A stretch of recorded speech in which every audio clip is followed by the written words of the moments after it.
Good evening and welcome to Crime Beat. I'm Anthony Robart. Tonight's story begins in the early morning hours of November 29th, 2011, when someone is found lying in the middle of a deserted road in Toronto's Portlands area. A largely barren industrial spot, the passerby assumed it was a hit and run. But when police arrived, they discovered it was something much more sinister.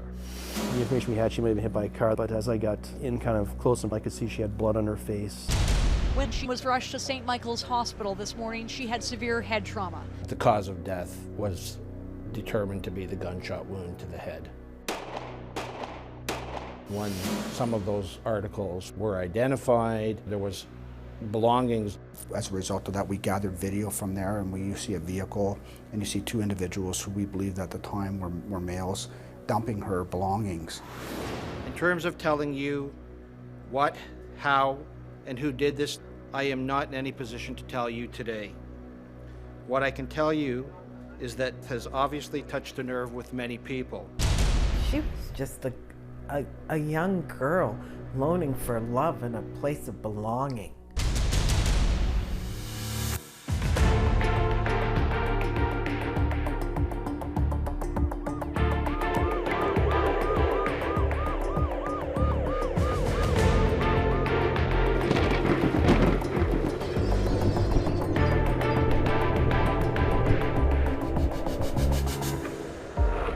Here now is Mark Carcassonne with Homicide number 42. It was a rainy, dark night.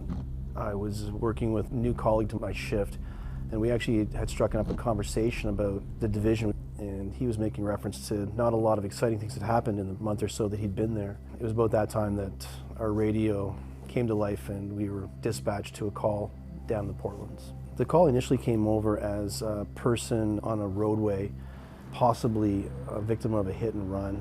A passerby had called it in. We knew this area of Unwin Avenue down the Portlands was a dark, non-residential area, and we were saying this didn't sound right that somebody at this time of night in this weather would have been hit by a car. We found the driver that had called in.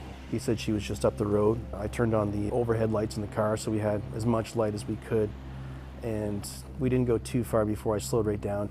I didn't want to go too fast if someone was laying on the road ahead of me. And as both lights of the police car came around the corner, we could see kind of a small figure on the oncoming traffic lanes lying on the road. The figure lay motionless and unresponsive. As soon as I got close to her, I could tell it was a female. I could see her hair. She had a ball cap, I believe.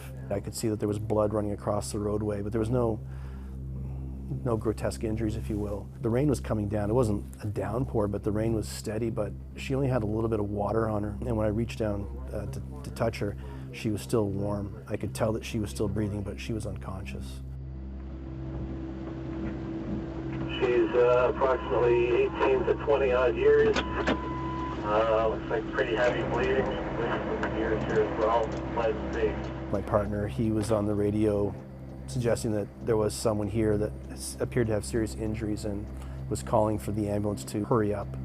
I went back to my car to get some gloves and was starting to do a body assessment on her to see what I could see. Because the information we had, she may have been hit by a car, the first thing wasn't going to be to roll her over to move her.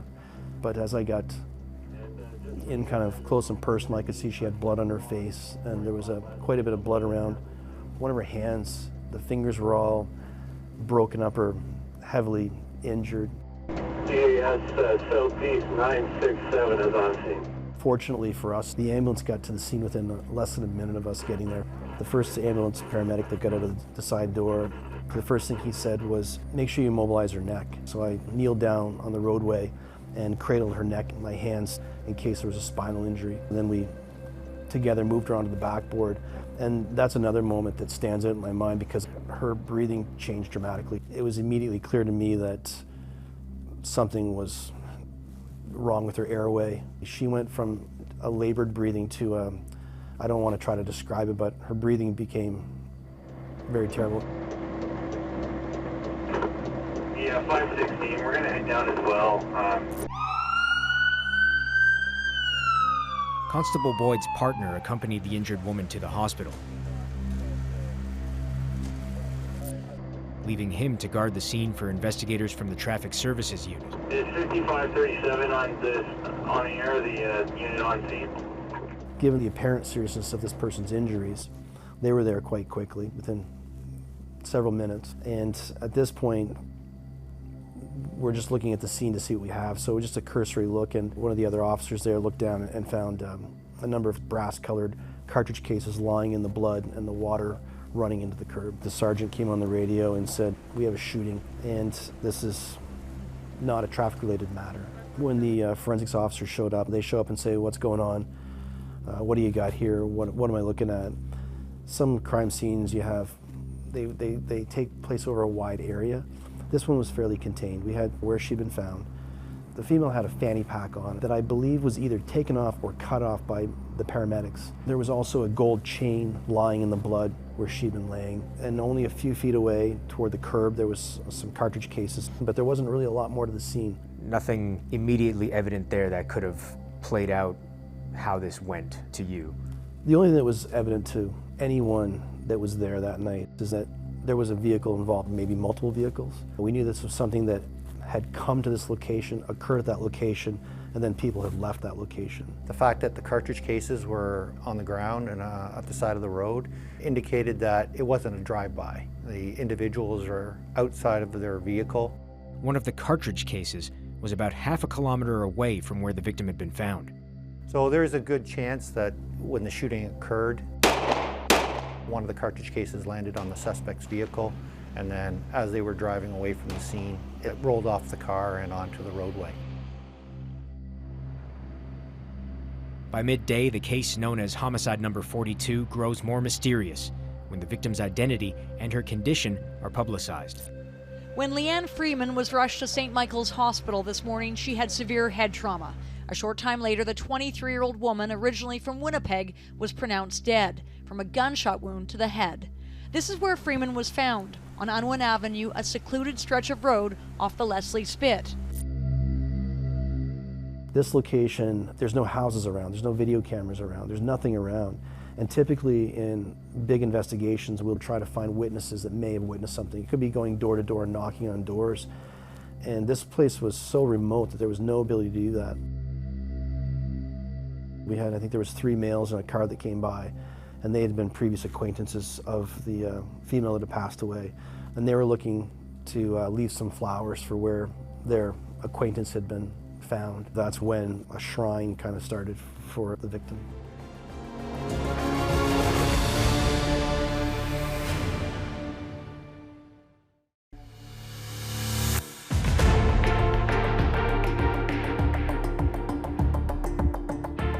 Welcome back. In 2011, Toronto's Homicide number 42 was the case of a young woman shot and left to die in a remote and desolate part of the city. How she came to be there in the middle of the night, no one knew. Now, as police appealed to the public for information, a portrait emerged. Leanne Freeman was someone with a difficult past who was struggling to make her life better when it was taken from her. We now return to Mark Carcassole and Homicide number 42. Court documents obtained by Global News reveal Freeman was charged with possession of drugs for the purpose of trafficking in June of this year in Winnipeg. In August, police there put out a warrant for her arrest after she failed to appear on those charges. Now Freeman is dead. Anyone with information on what brought her to Toronto is asked to call police. When I first met her, she was staying in foster care out in Wanapitei at the time. And because she was in the city so often, Sudbury, she kind of just gravitated towards my mom's house. From a broken home in Winnipeg, abandoned by her mother, Leanne moved through the foster system, eventually ending up in Sudbury, Ontario, spending a lot of time with her friend Nancy Roberts. My mom thought that we were at home most of the time, but we did escape, go out, but that's pretty much where she was. Like, we shared the same bed for 2 years, like, you know what I mean? There was random times when she would talk about, like, her dad coming through town, but, like, then he'd never show up. I think that's kind of where she also stayed with my mom and us. Like, it was just somewhat of the family she needed. She was my partner in crime. I can't even remember a time where she wasn't around as a kid. High school was probably the greatest time of my life with her. We used to go out and party at young ages, I'm not gonna lie. Basic things like petty theft, fighting, stuff like that. The people we hung around with weren't the greatest. There was really nothing to do but party, hang out, and really to get high and drink. Leanne was almost a year older than me, so if I'm 13, she's 14, and like that's the first time I can recall her doing Dilaudid, which is like synthetic heroin. So I mean, like, that's pretty intense for a preteen to be doing. Like, those are the things where she was like, no, like, you can smoke weed, you can try these things. I've dabbled in other things, but like that type of stuff, not a chance. Why do you think she protected you but not herself? I feel like not having a good, strong bond with her own mom made her feel like, here, let me take care of you, because she never had that. She always wanted to be the top of the line DJ, like making her own music, her own mixes, and she was so proud of the stuff that she did make. And when she was able to get into the clubs and somewhat do that, she was super proud of herself, and she should have been. Like, she did a great job. That's why she was in Toronto. She was so excited. She was like, no, I'm gonna go down there, like I'm gonna make a name for myself. She'd come back every few months. We'd see each other, she'd come to school, then she'd leave. But things began to change. It just started getting more distant, like she'd call me every so often, or she'd come back to Sudbury once every few months, and she just started looking rougher and rougher. I met Leanne in a drum and bass club. I was probably promoting her there, and she was introduced to me. And then I later met her on when she was staying with her then boyfriend, and they were squatting at a place at Bathurst and Bloor, and that's when we developed a friendship. I'm about 10 years older, and she became like a little sister to me. Whenever she had an issue or a problem, she would come to me, and you know, we just kind of do normal things, like trying to make it seem like we weren't in that whole scene that we were in, because we were both doing drugs and addicted at the same time. I came from cocaine addiction, and then I switched. I guess it was for me because I found myself homeless and on the streets and a woman. So crystal meth helped me stay awake. So I didn't find myself sleeping on a park bench or, you know, in a situation where I possibly fell asleep and something could happen to me. People weren't always the nicest, especially when it came to like girls like Leanne and I. I think also that we were just kind of looking for a place to fit in. I think she really wanted to, you know, be loved by people because of her past. It's the same thing her mother, Lori, had wanted. I met Lori for the first time when she was about 10, 12 years old.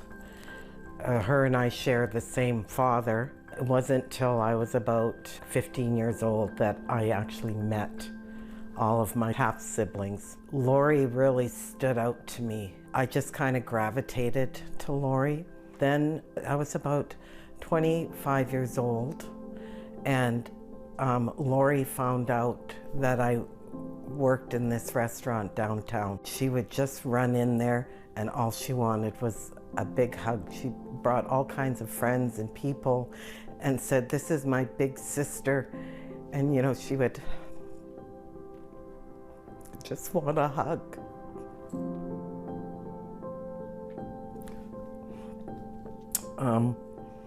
She just wanted somebody to love her. And she found that, I guess, within me. And the last time I saw her was, she was dating somebody and introduced him to me. And she did tell me that she was moving to the US, or she was thinking about moving with this gentleman. And then I never heard from her after that. Not much is known about Lori's life after her family lost track of her.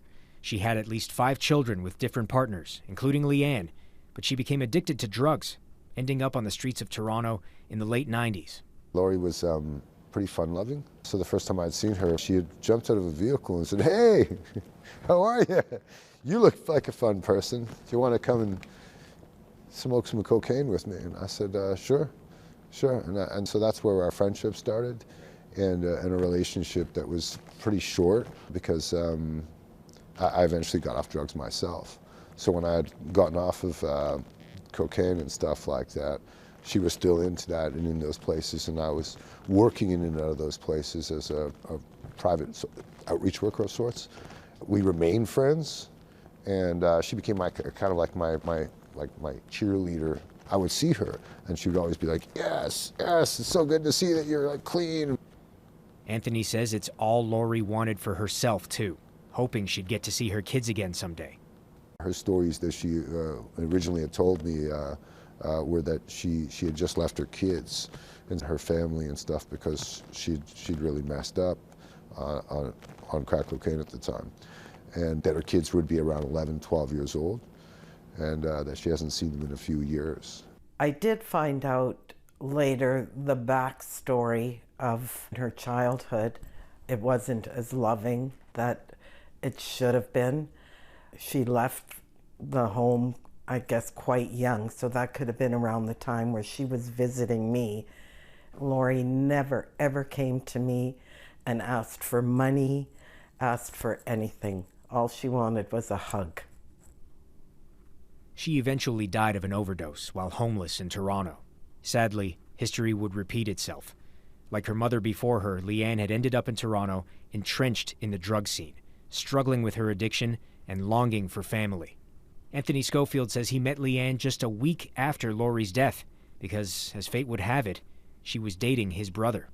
So I'd come by one day after Lori had died, and I'd come into the house with a leaflet of Leanne Freeman's memorial picture. And when I pulled it out of my bag, to my brother's amazement, he was like, "Leanne, that lady looks like you and she has your last name." And then I looked at the picture and I looked at Leanne, and basically that's where we all realized, well, this is my mom. And I then came to the horrible conclusion that I could have connected these two together before her mother had died. She was always a little bit heartbroken from that, and I think that was a catalyst. She was really trying to get sober. She wanted a lot more than what she was dealt. She had hopes and she had dreams, and like anybody else. This is the part where it might get really hard. I just wanted to ask you about when you found out that Leanne had been killed. I was renting the room, and there was a TV in the common area, and I saw her face. The first thing I thought was that supposed to be me? Because she often went around saying she was me. So that was the first thing that came to my mind, like, why? They drove her to the middle of nowhere and shot her and left her for dead. Like, who does that? She was a nice person. There's no reason for it. Actually, it was on Facebook, and I just had someone, I don't even remember who it was, share the article about her. And I was just devastated. Like, I fell off my couch and I just started crying. I had to read it like 3-4 times to be like, there's no way. Like, I just remember sending her a message on Facebook and being like, this isn't true, right? Like, this isn't true. Hello, answer me. Those were the last messages I sent because I never got a response back, obviously.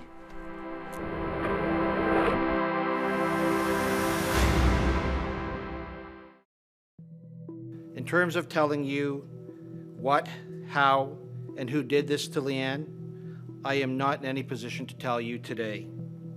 What I can tell you is that Leanne's death has obviously touched a nerve with many people. Police felt sure this shooting was deliberate. Leanne had been shot at close range. It was a gunshot wound that had entered her body under her nose, above her lip, right in the cleft where she actually previously had an earring. That was the cause of death.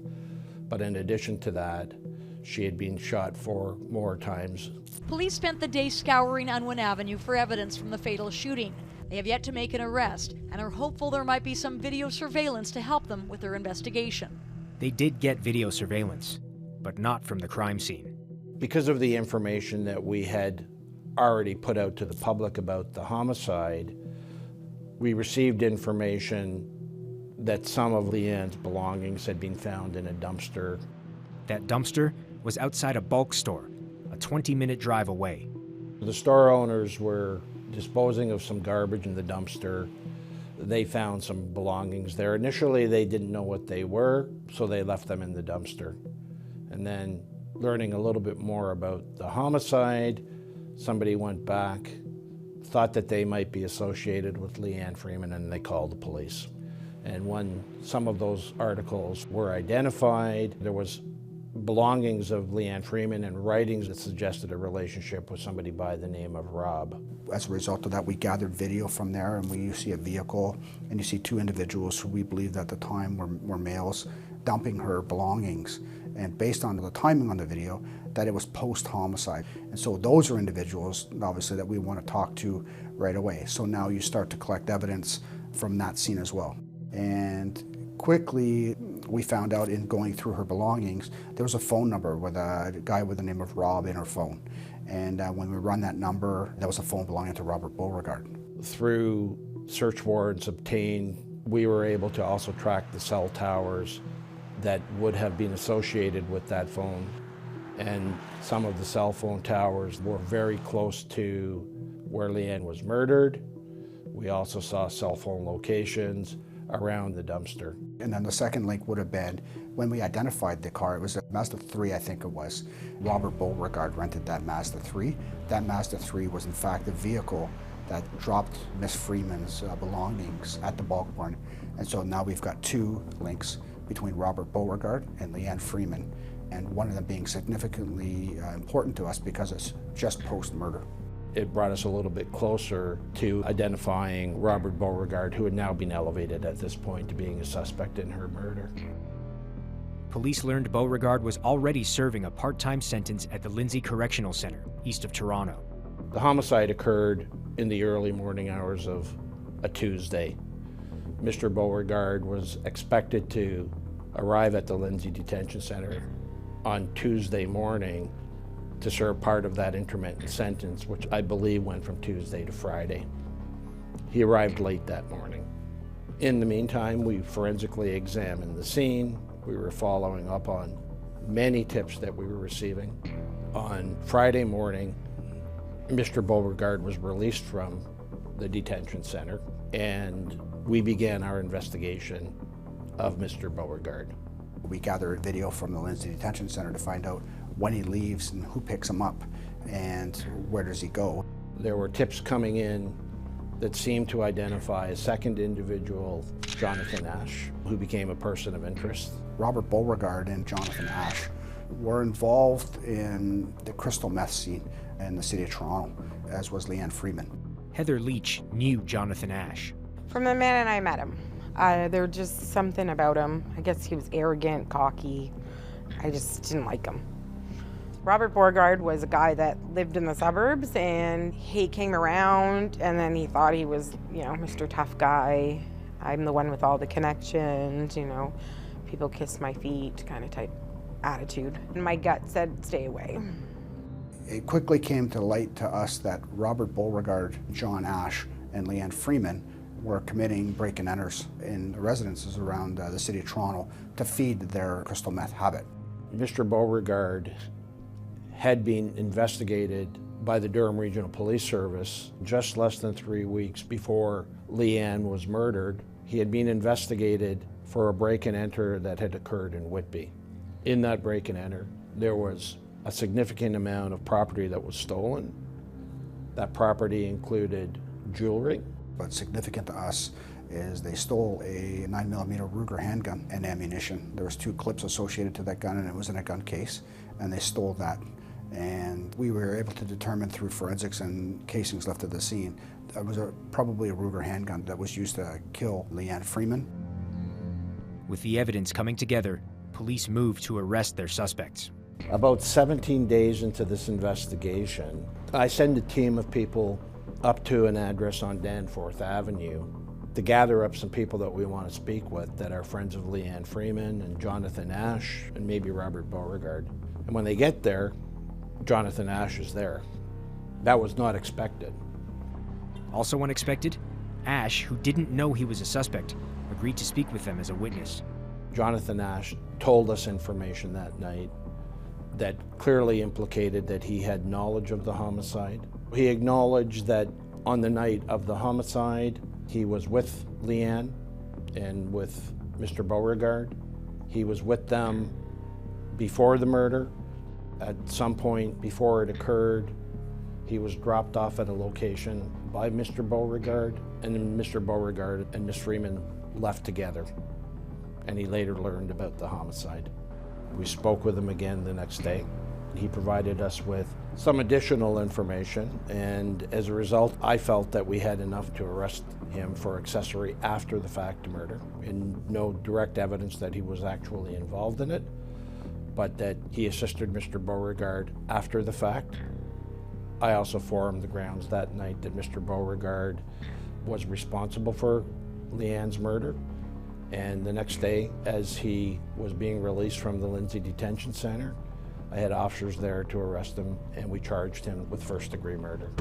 In addition to surveillance video and cell tower data, police discovered forensic proof that the gun stolen in the break-and-enter east of Toronto was the weapon used to kill Leanne. I asked the investigators if they had spoken with the owner of that registered firearm. I said, make sure you get some cartridge cases from him.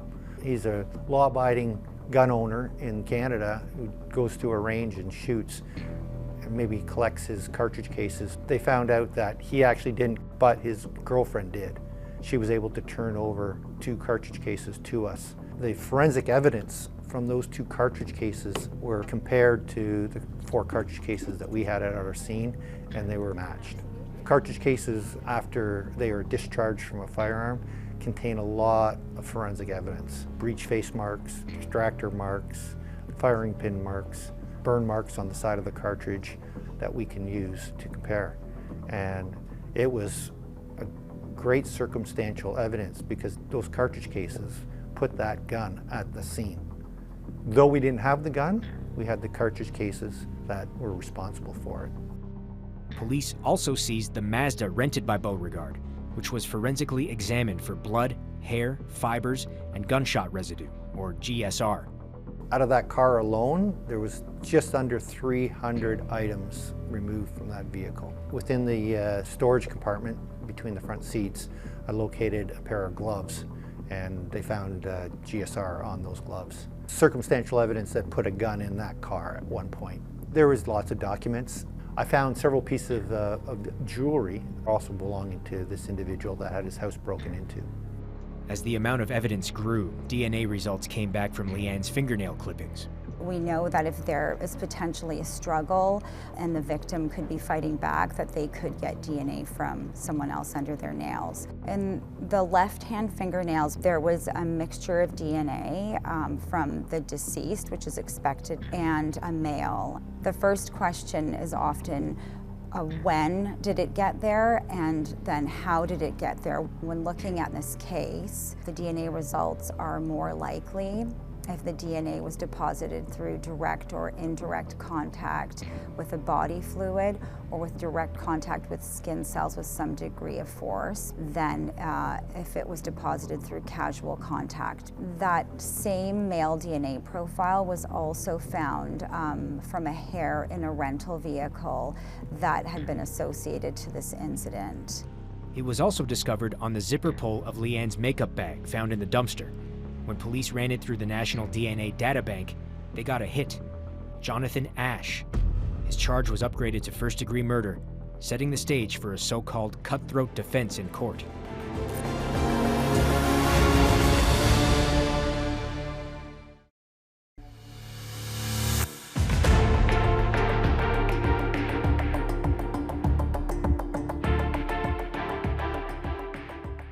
Almost 4 years to the day of Leanne Freeman's death, the first-degree murder trial of Robert Beauregard and Jonathan Ash began, with an agreed statement of facts detailing what the parties involved admit happened on November 29, 2011. And anytime you can make things simpler and more clear for the jury, that's the intent.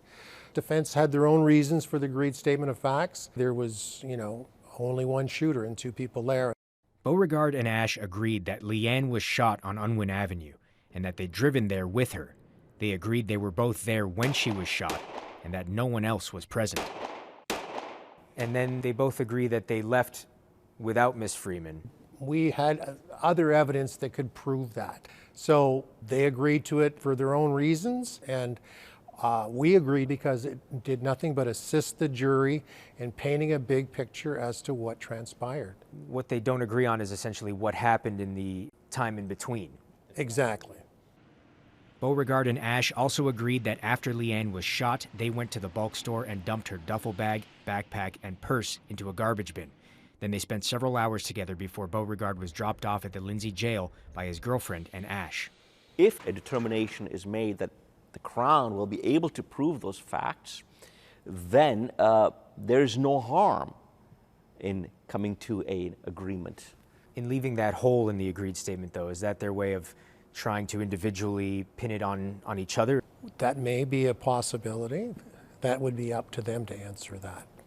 The defense was that Mr. Beauregard was not the shooter and that the co-accused was. The co-accused's defense, Mr. Ash, his defense was that he was not the shooter and that it was Mr. Beauregard who was the shooter. It's called a cutthroat defense, and while there are obvious benefits to running it, it's got challenges too. The co-accused is under no obligation to disclose anything to the Crown nor to the defense. As defense lawyers, we are now concerned not only potentially undermining the Crown's case, but how do we arguably undermine the co-accused's case? We don't necessarily know what evidence the co-accused will be calling. We don't know what strategy they'll be utilizing. Evidence collected by police shows Beauregard may have started trying to pin Leanne's murder on Jonathan Ash soon after it happened, in a text to his girlfriend. He sent one shortly after the murder saying, "I almost got shot tonight." I think at the end of the day, it was Robert Beauregard trying to distance himself. So what he can do is later on say, I was there, I didn't shoot Leanne Freeman. In fact, I almost got shot. He was planning ahead. Absolutely. Conversely, Jonathan Ash made a number of comments to other people within their circle as well about Robert Beauregard being the one responsible. Either way, the Crown had a witness who'd seen Leanne and both men just hours before her death. Shady Gurgis only knew Leanne for about a month before she was killed, but they'd become fast friends. The night before she died, he says she got into a fight with an ex and asked to stay with him at his mom's place. She didn't have a place to stay. She wanted a sleepover. 8 hours or 5 hours after she came, we ran out of meth, and I was desperate for meth. So we contacted Robert Beauregard, and I was trying to get meth off him. And he spoke to her on the phone. Then she gave me the phone back, and she said something like, "I don't want to give it back." Something about the necklace. She doesn't want to give it back to him. And he asked me if she was wearing the necklace, yes, to say yes or no, quietly. And like, yes. I told him, like, look, like, what's the big deal with this necklace? It was just like a simple, slim necklace that was gold. And I offered him $180 to pay for it and just leave her alone and forget about it. He goes, "I don't want your money," and he got aggressive with me. Then when they showed up, Robert and John Ash, they gave me my fix. We smoked, we all were together. But Leanne felt uncomfortable. She wasn't too happy that they were there. Robert kept on saying things like, "Aren't you happy to see me?" We went downstairs. I was walking her to the bus stop. John Ash and Robert Beauregard offered her a ride. And she said, "No thanks, I'll just take the bus." It was really cold that night. So they lured her to the car by being nice to her, and she was upset. And I remember her taking her belongings, and she was throwing it in the back seat, and she was like kicking the bag in. John Ash was just laughing, and Roberts is like, "Watch the paint job." It was a rental car. Then she came back to me, and she goes, "Shady, you weirdo, I'm gonna miss you." And she hugged me and gave me a kiss. And she got in the car with them, and they drove off. That was the last time I saw her. Shady also testified to something Leanne did before leaving that made the DNA evidence even more compelling. She asked me for a towel I got her towel, she showered. It was a long shower, like 45 minutes. It's generally believed that under the fingernails, DNA lasts 24 hours at most.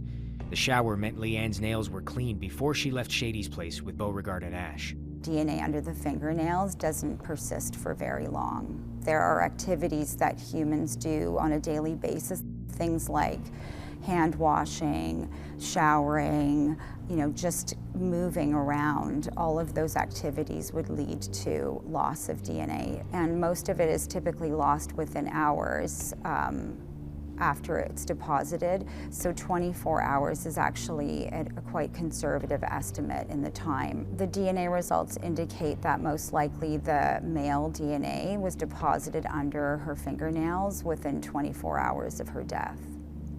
And it was another link because we've got Leanne Freeman having the shower, leaving with Robert Beauregard and John Ash, and then a couple hours later, Leanne Freeman's dead. So the timeline starts to really tighten up onto who you're actually looking at as being responsible or having a part in the death of Leanne Freeman.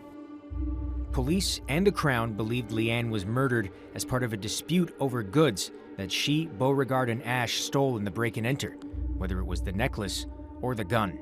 It obviously could have been one of the reasons why this takes place. They wanted the necklace back because it would relate back to Mr. Beauregard having been responsible for that break and enter, or they may have wanted it to get the money to buy drugs or whatever they wanted. And the jury may or may not have considered that as one of the reasons why she was murdered. My belief on what happened was that Leanne Freeman was making waves about the break and enter, and she wanted her cut, and there's some evidence that came out in court where she's saying she wants her toolie, and toolie is another word for a gun, and she was being overt and very loud about wanting her piece of the pie. I believe that Jonathan Ash and Robert Beauregard got tired of hearing Leanne talking about this because they're bringing heat to themselves. And they picked her up and they took her down to Unwin Avenue and murdered her. Defense lawyers argued that their respective clients had no reason to kill Leanne and blamed the other accused. In mid-January 2016, the jury reached a verdict. 2 men have been found guilty tonight of second-degree murder in the 2011 death of Leanne Freeman. A good day for the Crown, but not the first-degree murder conviction they'd been looking for. This isn't a happy, unhappy situation. There was a lot of moving parts in this case, and there was a lot of individual things that the jury had to be very aware of in order to thread the needle. So I think they did an excellent job. Robert Beauregard and Jonathan Ash were each sentenced to life in prison with no chance of parole for 13 years. That was a senseless murder, and nobody deserves to die that way. There's no time that they could do to fix what was done. They took my niece's life.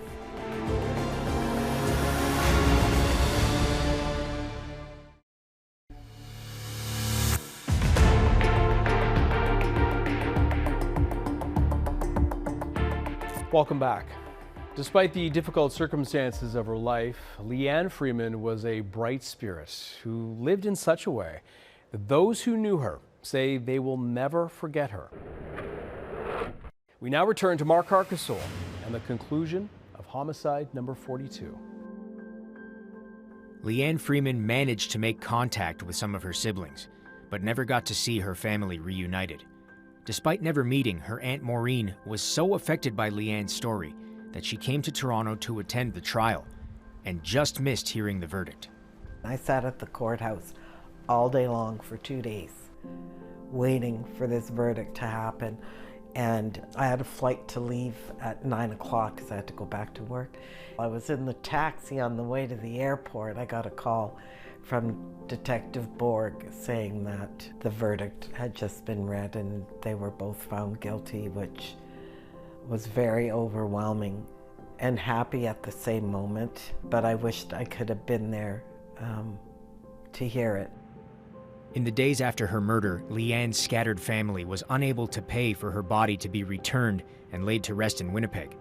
Members of the public stepped up to help out. There were people on Facebook that started to reach out to me and tell me about Leanne and so forth, that's where my heart got really warm, and it was like, she was a lot like Lori. Like, she was just a young girl longing for love and a place of belonging. And all these people saw that in her, which I'm so grateful for these people that were there and stepped up, because she didn't have family with her. In January 2012, a granite memorial was created on Unwin Avenue in Toronto, at the site where Leanne was killed. It still stands today. I think it's beautiful the way that, you know, some strangers didn't even know her, built that stone for her, and I ordered a new picture frame to put up on the memorial so people have a face, and it makes me feel close to her when I'm there. And often when I've been down at that memorial site, people stop and ask questions. So that sparks a conversation, so we still are talking about it. I actually used to clean the yachts on the harbor, so I literally would have to drive by that memorial rock on the way to the harbor. There was times where I just sat there and it just became so much that I was more angry than anything. I'm not gonna lie, I still am. I read it and I look at it and I just think that, like, how can this be what I'm doing now? How can this be the time I spend with her? It just really gets to me. I'm constantly reminded of this young lady and how much she suffered from the point A of knowing her mother to me meeting her and meeting her brother and sister at her mother's funeral as well. The tragedy just never stopped until that young lady stopped breathing. Those closest to Leanne at the time have used her story to make positive changes. And I'm grateful to say that in March I'll be 9 years sober, and if I didn't actually have this horrific thing happen, I probably wouldn't have fought so hard to get out. Leanne influenced me to quit drugs. I never had money for food, and from eating junk food, I was 210 pounds. And when I started eating more healthy and I quit drugs, I went down to like 145, 150. She wanted to get sober and live a happy life. She really wanted to have a family. She was still trying to figure out who she was. The fact that I am sober, I'm sitting here sober. I promised the minute I saw her picture that I would get out. I kept saying to myself for years, don't worry, Leanne, I promise I'll get out of this. And I did. So I think it was a wake-up call for me. Nancy Roberts went to school to become an addiction counselor and says she's now in the final stages of joining the Edmonton Police Service. She's reminded of her late friend every day. I went and got a memorial tattoo right next to where my heart is, so I think about her every day. I want people to know what a great person Leanne was, from not even just the moment I met her, but generally from the moment everybody meets her. She's just a great person, and it's just,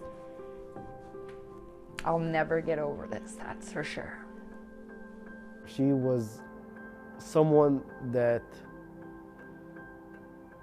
made me feel good about myself and made me feel like I'm worthy of being a human being, for like I'm special, like I got a gift, I have a purpose. She was taken way too young. She was fun, she was caring, she had a giant heart. Her story deserves to be told. She needs a voice, and that's why I'm here. I believe that they're definitely together, you know? They're in a very happy place and a very loving place. The other thing is my dad is up there.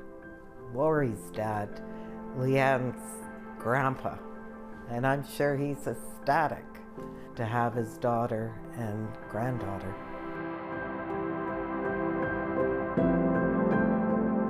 Robert Beauregard and Jonathan Ash continue to serve their time and will be eligible for parole in 2029. As the years go by, Leanne's memory continues to influence her family and friends. Nancy Roberts says she sees traits of Leanne in her own daughter, like a love of music and wanting to help others. I'm Anthony Robart. Thank you for joining us tonight on Crime Beat. Want more episodes of Crime Beat? Listen to the Crime Beat podcast now for free on Apple Podcasts, Spotify, or wherever you find your favorite podcast. And for past episodes of Crime Beat, go to the Global TV app, visit globaltv.com, or check out our Crime Beat YouTube page.